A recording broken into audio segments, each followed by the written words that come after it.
you doing? It's your boy Big D. Just coming back from picking up my dry cleaning. Something I gotta do every now and then. I'm gonna keep the truck running during the vid because it's hot as balls out there. Probably not ideal for me to be wearing a black shirt, but whatever. But football season is back, baby! Woo! This was a video that I wanted to make a couple days ago before the Eagles took the field because it would have been better fit, but I had some other things I needed to take care of. Comes with the responsibility of having your own place. You know how it is. I ain't complaining. But yeah, the Eagles played the Steelers last night in their first preseason game, and I liked what I saw. Some guys shined, and there were some things that I was looking forward to seeing. And I'm going to say something that you probably wouldn't expect anybody to say, but thank God preseason is back. Joey Shakes brought this up on a number of occasions, and I agreed with him 200%. That preseason is more important than you would think. It's something that you don't really enjoy watching, you don't really care too much for, but it's more important than you would typically believe. I mean, it's a way to evaluate players, decide who should be on the roster, who is the most fitting. And it's a great way for starters to get some reps to better prepare for the regular season. If last season showed us anything, it's that without preseason, they just look sloppy as hell starting out. But then again, the Eagles looked god-awful all year last year. We all know that, but still. Maybe with football being back, hopefully, there will be less tweets and posts from me on Twitter and Instagram about politics. I certainly hope so. You should know by now that I lean to the right. But I'll tell you one thing. I used to not give a shit about politics for years. For me, it was all about watching my favorite thing, playing my favorite games, going to the gym, eating some good stuff like some chicken, some steak, watching our beloved Eagles, hanging with the bros, having a good old time, maybe one day finding that special someone in my life. That's what it was all about. But then what happened? Gyms and restaurants closed for months, and we were stuck wearing masks like lambs led to the slaughter, while Joe was hiding in his basement, sniffing someone's daughter. They try to convince you that what he's doing is good, when it's totally not. Schwarzenegger sold his soul to keep his Hollywood spot. I guess the adrenochrome supply was about to get stopped.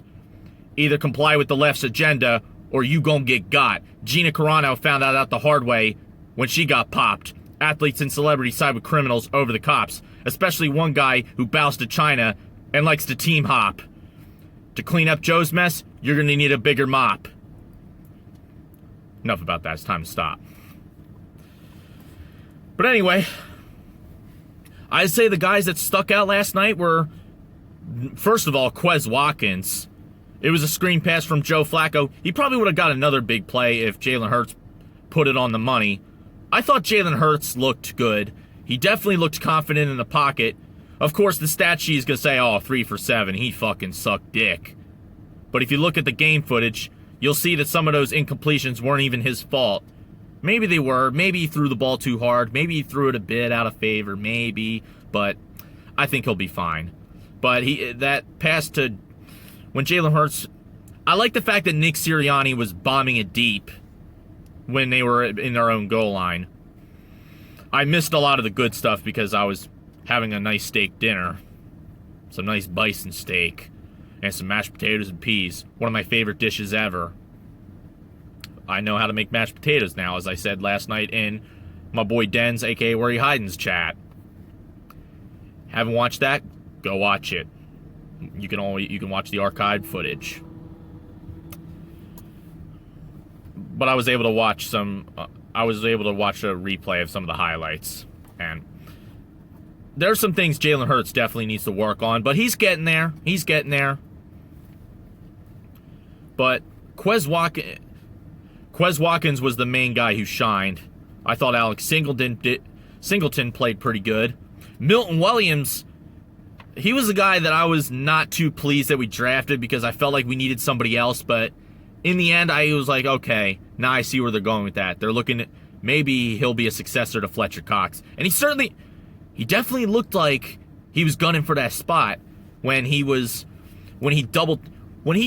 imposed his will on 2 offensive linemen, and it opened up an opportunity for the other defender to sack, I believe, Mason Rudolph. Kenneth Gainwell definitely shined. Zach McPherson, he definitely needs some work. But he definitely does something. He brings one thing that has been missing from the Eagles secondary for years. And you know what that is? Tackling. That guy was all over the field. He was making some great tackles. And the commentators were bringing up the fact that his mother played in a football league or something. And they were basically saying, if that's the case and you don't know how to tackle, something ain't right. So, McPherson had to have a few things that he needs to work on, but you give it time. He's young. It's his first preseason game, and you can't really jump to any conclusions just yet. And the main guy, the 2 guys that I think of that stank it up were, first of all, Pick Mullins, and that one guy, Rashad Smith, or the guy that wears number 53. That was somebody that wasn't even making the team anyway.